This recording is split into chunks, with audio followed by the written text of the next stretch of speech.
US justice department की जानब से आयद करदा इल्ज़ामात को वापस लिए जाने के फैसले के बाद न्यूयॉर्क सिटी के मेयर एरिक एडम्स पहली बार न्यूयॉर्क से मुखातब हुए और उन्होंने जस्टिस डिपार्टमेंट के फैसले का खैर मकदम किया है। मेयर एरिक एडम्स ने कहा कि उन पर लगाए गए इल्ज़ामात बेबुनियाद थे और उन्होंने कभी भी कानून नहीं तोड़ा। मेयर एडम्स का कहना था कि इस्तगासा के नए इल्ज़ामात और शवाहिद की बातें भी साबित ना हो सकीं।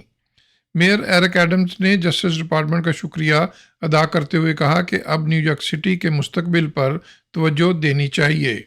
मेयर एडम्स ने अपनी हुकूमत की कामयाबियों पर रोशनी डालते हुए कहा कि जराइम की शरह में नुमाया कमी, सस्ती रहाइश में इजाफा और मुलाजमतों के नए मौके पैदा हुए हैं।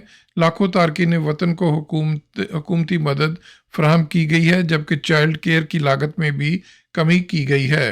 एरिक एडम्स, जो न्यूयॉर्क की तारीख के दूसरे सियाह फाम मेयर हैं, दूसरी मुद्दत के लिए इंतखाबी मुहिम चला रहे हैं और जून में डेमोक्रेट पार्टी के प्राइमरी इलेक्शन में सख्त मुकाबले का सामना करेंगे। Mohsin Zaheer, New York. Don't forget to like, comment and subscribe.